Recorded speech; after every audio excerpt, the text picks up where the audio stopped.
We are in scary hours, truly some scary hours, because we can't hide this anymore. Real Madrid fans, Real Madrid the team, Florentino Perez, they can't hide what has been a huge problem for a super long time in Real Madrid. And what is this huge problem? It is the lack of a physical, tall striker. Because my goodness, did you see that performance against Liverpool? So much directionless passes. And you know what? Xabi Alonso's tactics were, they're gonna break Liverpool down like how they did against Barca. And let me be honest with you, that only works against a team like Barca, who play a high line. Liverpool don't play a high line. Yes, they do play kind of a high line, but not on the level of Barca. And defensively, they are so solid, extremely solid. So they would put like 2 players on Vinny, 3 players on Vinny. The only way you could have possibly broken Liverpool's attack was with a tall striker. Someone who can head the crosses in that were coming in. Because if this was the 2023/24 season, we still had the option of having Harselu coming up from the bench. We still had that option. Now we don't even have a single option. We don't have a single tall striker. Not a single tall number 9. And I think this is an issue. And I think the only way this can be solved is next season. Perez needs to invest into a Victor Gyökeres, Erling Haaland, someone like that, like a tall striker. And not just any tall striker, someone who is trusted, someone who is high quality. They have to prioritize the things that actually matter, instead of buying free agents and players that are just there to fill the squad. Yes, they are quality players, but they don't even make sense when it comes to fitting into the actual team. Because I mean, this was the entire attack. Vinny gets the ball, tries to get past Bradley, doesn't even get past Bradley. And then he does a back pass. It goes to Mbappe. Mbappe does a back pass. And they just keep passing to each other back and forth, back and forth. And then the ball goes to Camavinga. And then Camavinga loses the ball. Listen, Camavinga had an absolutely poor display. Like, I'm not gonna even lie. You know, he's a player that I believe is insanely good. And his tackles are good. But his passing was off. His head was not in the game. And I think he was one of the worst players in this team. But let's just cycle back to the fact that Real Madrid players will cross into the box. And they have good passes. They have Arda Güler, Jude Bellingham, Trent. Vinny even can put in good passes. Mastantuono can put in good passes. There's so many of them who can put in good crosses for someone to head the ball in. And this cycles back to the Arsenal match of last season. 5-1. And do you remember how many times these players crossed the ball into the box, knowing that there is nobody who's going to get that ball? And I mean, why didn't Real Madrid take the opportunity to sign Harselu? Because think about it, he came from the 2023/24 season and he had a 500k buy option. Well, I think it was 500k or maybe 1 million. They had that option and they did not take that option. 1 million, only 1 million euros.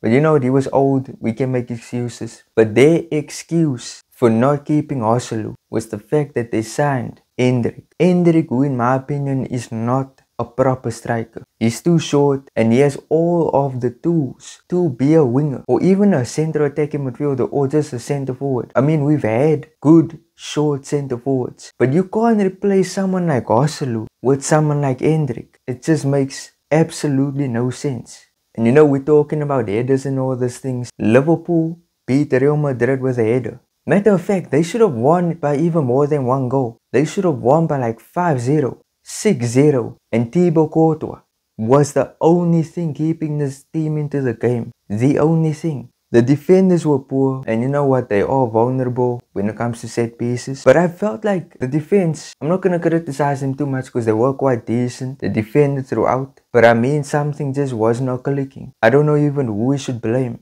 Should we blame Xabi? Should we blame the players on the pitch? Or should we blame Perez? I would blame Perez because he should have signed a number 9 a super long time ago. I remember Ancelotti in 2023 was asking for a new striker, asking for a proper tall striker. And Perez just said, nope, we have Kylian Mbappe and it's all good. And if you guys want to come here and disagree with me that we don't need a proper 9, proper striker, look at Manchester City when they brought Haaland in. They won a treble and he scored 59 goals that season. Look at Arsenal with Gyökeres. Yes, Gyökeres is not insane. He hasn't been performing insanely, but even his addition into their team is a good thing, because even when he's not scoring, he's still a threat. And he still makes defenders cover him up, and cover him up in such a way that it allows the other players to score. If you look at the team Real Madrid literally played against Liverpool, they had Ekitike. He didn't score. He didn't score, but he was a distraction. You see, we need,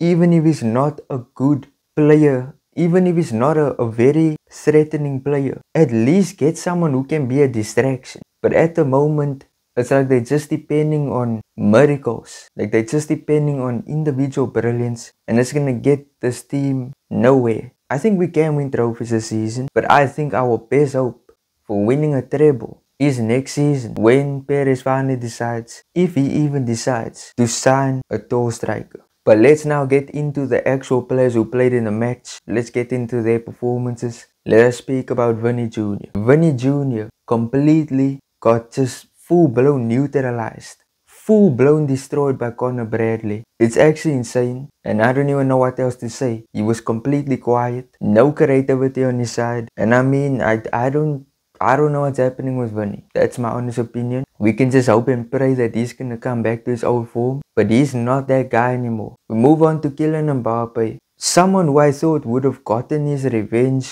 over Liverpool in this match, someone who I thought was gonna perform very good. He played exactly like how he played last year.